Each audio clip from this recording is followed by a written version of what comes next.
Hello student, आज हम start करने वाले हैं एक्सरसाइज 1.1 क्लास टेंथ की 1.1 एक्सरसाइज के अंतर्गत पहले हम देखते हैं क्वेश्चन नंबर 1। निम्नलिखित संख्याओं का एचसीएफ ज्ञात करने के लिए यूक्लिड विभाजन एल्गोरिथम का प्रयोग कीजिए। यूक्लिड विभाजन एल्गोरिथम का प्रयोग करना है चरणबद्ध तरीके से और इसका एचसीएफ ज्ञात करते हैं।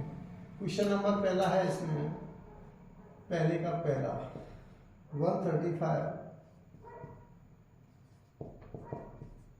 और 225, ये दो संख्या है। इन दोनों संख्याओं का हमें एचसीएफ ज्ञात करना है।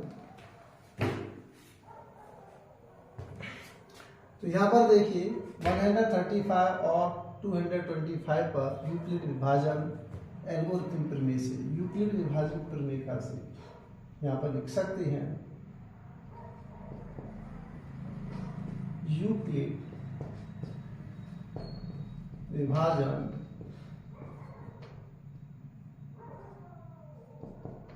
एल्गोरिथम से। एल्गोरिथम एक श्रृंखला होती है, चरणबद्ध तरीके से जब सॉल्व किया जाता है उसे हम एल्गोरिथम कहते हैं। यूक्लिड विभाजन एल्गोरिथम से 135 का हम भाग लगाते हैं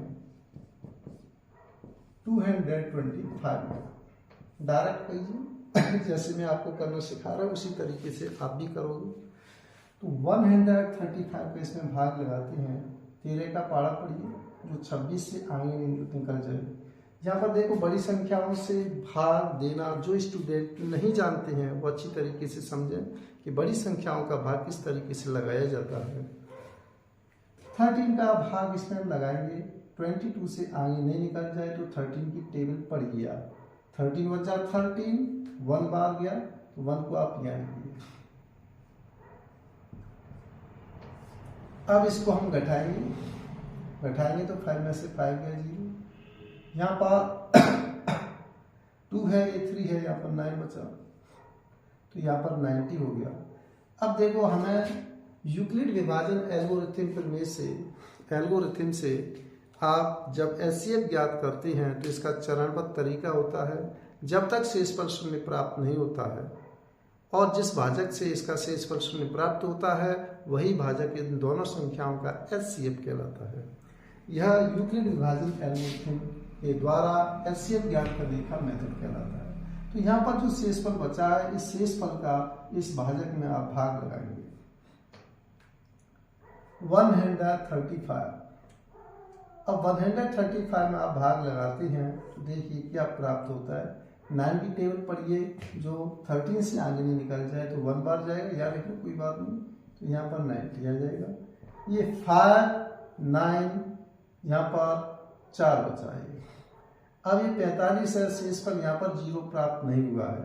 शेषफल है वो क्या प्राप्त नहीं हुआ है दोस्तों, शून्य प्राप्त नहीं हुआ है। जब तक शून्य प्राप्त नहीं होगा तब तक आप शेषफल का भाग लगाते जाएंगे। किसका? शेषफल का। अब इस शेषफल है इसका भाग इसमें पुनः लगाइए, किसमें? 19 में। तो यह 19 में भाग लगाते हैं 45 दूनी 90, तो यहाँ पर ये 90 प्राप्त हो जाता है और यहाँ पर ये 0। इस तरीके से 0 प्राप्त हो गया यहाँ पर शेषफल। तो आप लिख सकते हैं अतः 135 तथा 225 का एचसीएफ 45 होगा। यह एक चरणबद्ध श्रृंखला है, चरणबद्ध तरीके से आपने इसको सॉल्व किया है, इसलिए आप इसे यूक्लिड विभाजन एल्गोरिथम कहा कहते हैं। तो यहाँ पर जो 135 और 225 का एचसीएफ प्राप्त हुआ है कितना प्राप्त हुआ है? 45। इसी तरीके से आप दूसरा क्वेश्चन देखिए।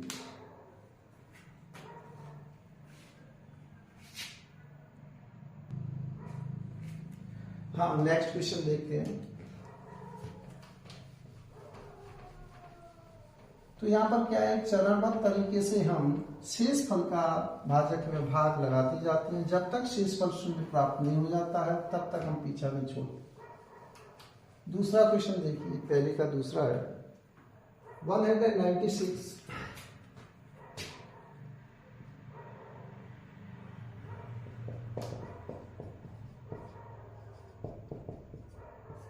196 और 38 220।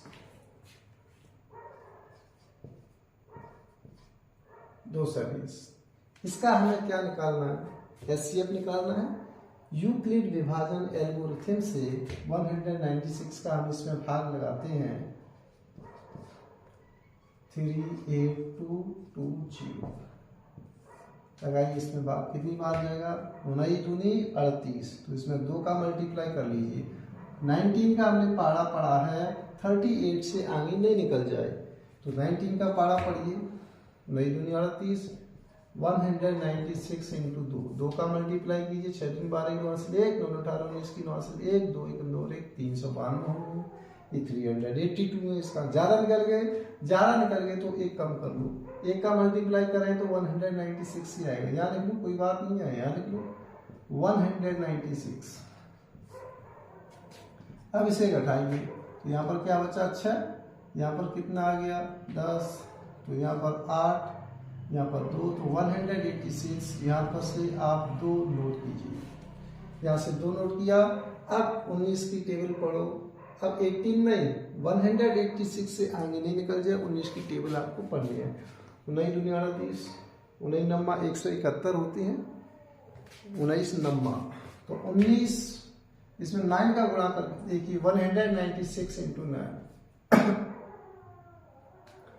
9 6 54 की 4 हासिल 5, 9 9 81, 5 86 की 6 हासिल 8, 9 1 9 और 8, 9 और 8 17। तो यहाँ पर 17 64 प्राप्त हुआ है। 9 बार जा रहा है, इसमें भाग अभी और जा रहा है। देखो 17 64, यहाँ पर 8 बचा, यहाँ पर 9 बचा, यहाँ पर 0, ये भी क्या हो जाएगा? 0। तो यहाँ पर 98 बचा। अब 98 का इसमें भाग लगाएंगे 196 में। इसमें भाग लगाते हैं तो 9 का पारा पड़िए, 196 से आगे नहीं निकल जाएगा।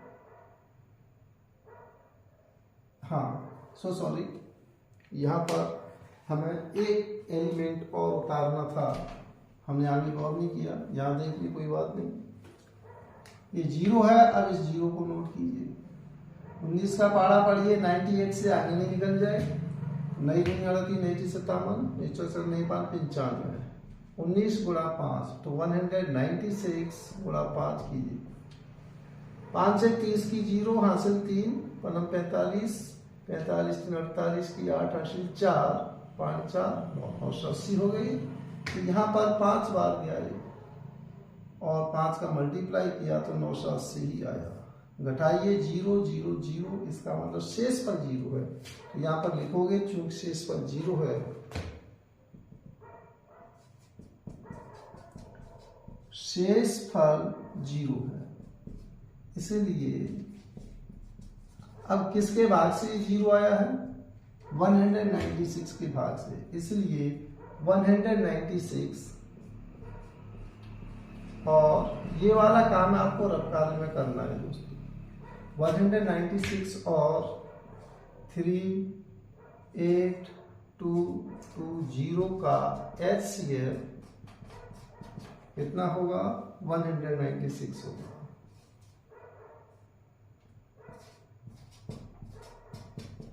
ये नोट कीजिए। हाँ, अब हम यहां पर लेते हैं पहले का तीसरा क्वेश्चन।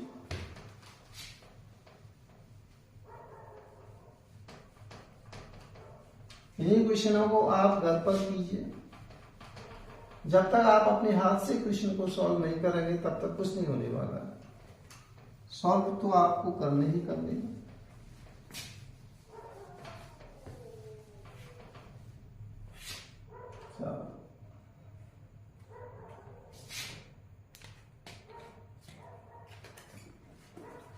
तीसरा क्वेश्चन है यहाँ पर 867 और 255। इसका HCF ज्ञात करना है यूक्लिड विभाजन एल्गोरिथम से। यूक्लिड विभाजन एल्गोरिथम से अब इसमें छोटा देखो, छोटे का ही भाग लगाते हैं हम 255, यहाँ लिखना चाहे लिख सकते हैं 255, इसका भाग लगाइए 867 में।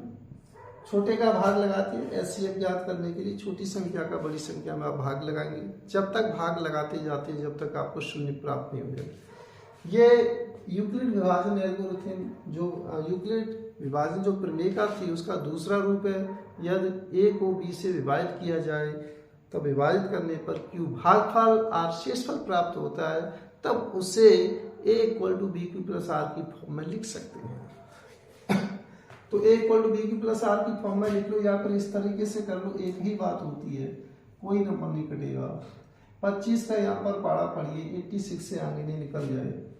25 × 75 3 बार, तो यहाँ 3 का मल्टीप्लाई पहले यहाँ करके देख लो, कहीं ऐसा नहीं हो कहीं ज्यादा जा रहा हो। 5 × 15 की 5 हासिल 1, 5 × 15 16 की 6 हासिल 1, 3 × 4 1 7,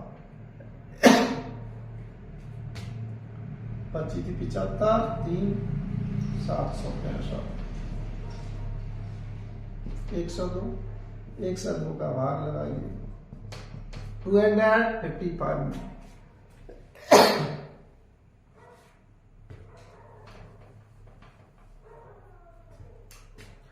दस की टेबल पढ़िए, कितनी बार जाएगा, यहाँ पर 2 बार जा रहा है। 2 × 4 10 × 20, 51। अब 51 का इसमें भाग लगाइए 102 में। 51 दूनी 102। अब यहां शेषफल क्या प्राप्त हुआ है, 0 प्राप्त हुआ है। यहां लिखोगे शेषफल 0 है, चाहे डायरेक्ट आप लिख सकते हैं, शेषफल तो 0 दिखाई दे रहा है। अतः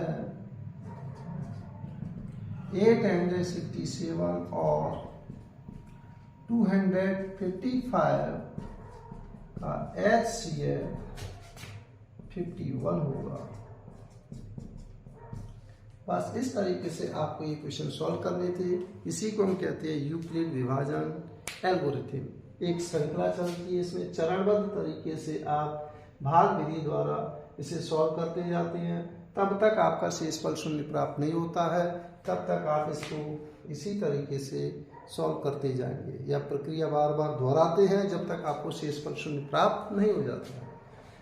भाजक के जिस मान से शेषफल शून्य प्राप्त हो जाता है वह भाजक क्या कहलाता है, इसका एचसीएफ कहलाता है। इस प्रकार ये पहला क्वेश्चन आपका कंप्लीट होता है। दूसरा क्वेश्चन देखते हैं।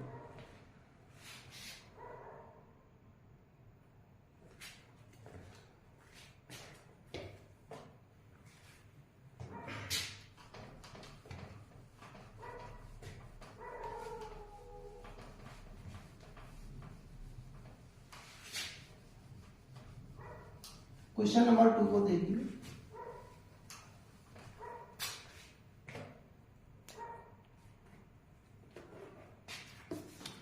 क्वेश्चन नंबर 2 में दिया गया है, दर्शाइए कि कोई भी धनात्मक विषम पूर्णांक 6q+1 या 6q+3 या 6q+5 के रूप का होता है जहाँ q कोई पूर्णांक है।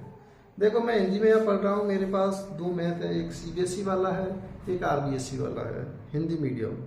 तो यहाँ पर मैं किसी भी बुक को उठा सकता हूँ, चाहे इंग्लिश मीडियम की हो चाहे हिंदी मीडियम की। हिंदी मीडियम तो सभी के पास आ जाती है हिंदी अनुवाद के लिए, तो इसलिए मैं हिंदी मीडियम यहाँ पढ़ रहा हूँ। आप इंग्लिश मीडियम में कर सकते हैं, कोई समस्या नहीं आएगी। हाँ, दूसरा है यहाँ पर क्वेश्चन, उसे आप देखिए।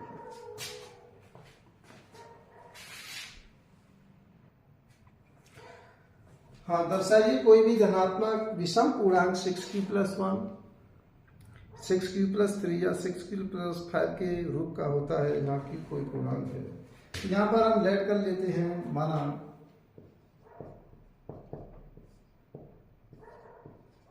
a कोई धनात्मक पूर्णांक है, धनात्मक पूर्णांक एवं b इक्वल टू, यहाँ पर a equal to B Q plus R होता है, तो q का जो कोफिशिएंट दिखाई दे रहा है उसे b से तुलना कर देते हैं। a कोई धनात्मक पूर्णांक एवं b इक्वल टू 6 है, तब यूक्लिड विभाजन प्रमेय से a एवं 6 पर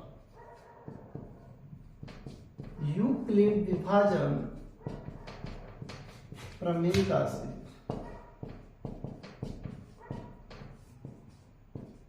प्रमेय लगाते हैं। a इक्वल टू आता है बी क्यू प्लस आर, तो 6q प्लस आर, यहाँ पर r की वैल्यू होगी, कहाँ से स्टार्ट होता है 6 पर 0 से, लेकिन इस 6 से कैसा आएगा, छोटा आएगा। r की वैल्यू है 0 से बड़ी है, इसके बराबर होगी, लेकिन 6 कैसी हुई, छोटी होगी। तो यहाँ पर एट आप लिखेंगे r इक्वल टू 0 पर a की value, at r equal to 0 पर a इक्वल टू आएगा 6q प्लस 0 बराबर क्या आ जाएगा, 6q ही आएगा। इसमें हमने r के स्थान पर 0 पुट कर दिया, इसी में r इक्वल टू 0 पर a इक्वल टू 6q आ गया। यहाँ पर r इक्वल टू 1 पर देखो क्या प्राप्त होगा, r इक्वल टू 0 लेंगे, 1 लेंगे, 2 3 4 5 तक चलेगा। r इक्वल टू 1 पर a इक्वल टू आ जाएगा 6q प्लस 1,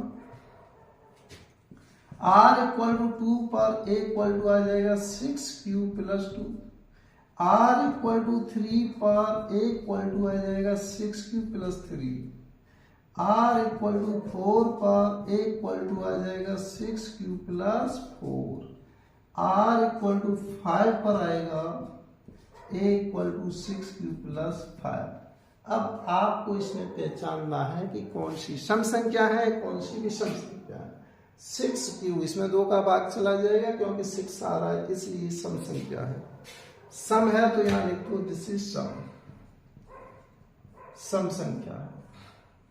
ये कैसी है, सम में 1 जोड़ेंगे तो क्या प्राप्त होगा, विषम, ये विषम है। अब ये बताइए इक्वल टू 6q प्लस 2, इसमें भी 2 का भाग जाता है, इसमें भी 2 का भाग जाता है, इसका मतलब पूरी संख्या में 2 से भाग जाता है, तो ये सम है।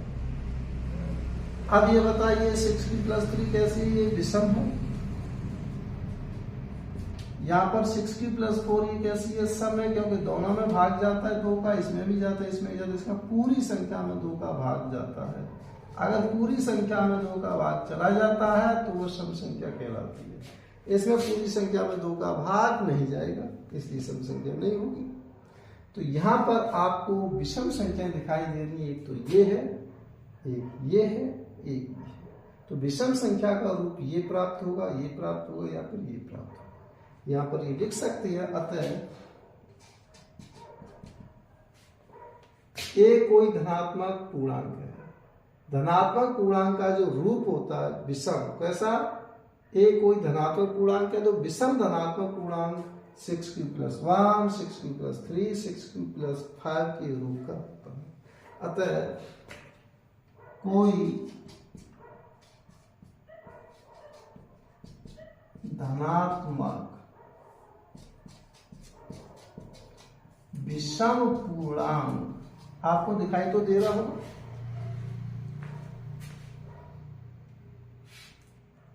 नहीं दे रहा।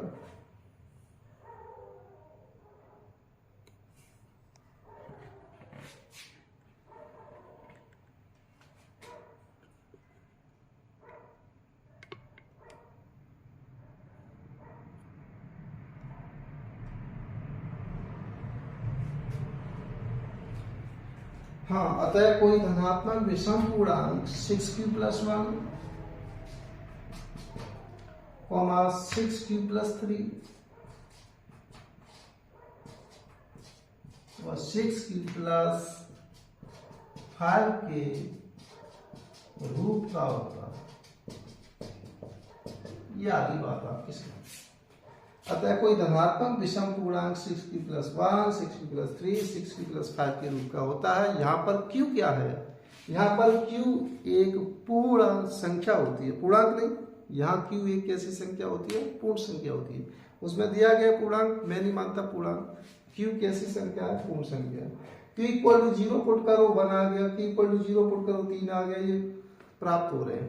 पूर्णांक का अगर Q पूर्णांक होता तो ये पॉसिबल नहीं होता। Q इक्वल टू -3 लेंगे तो गलत आएगा आंसर फिर। इसलिए Q को हम क्या कहेंगे, Q यहाँ पर Q क्या है, पूर्ण संख्या है। नेक्स्ट वीडियो मिलते हैं। Thank you for watching.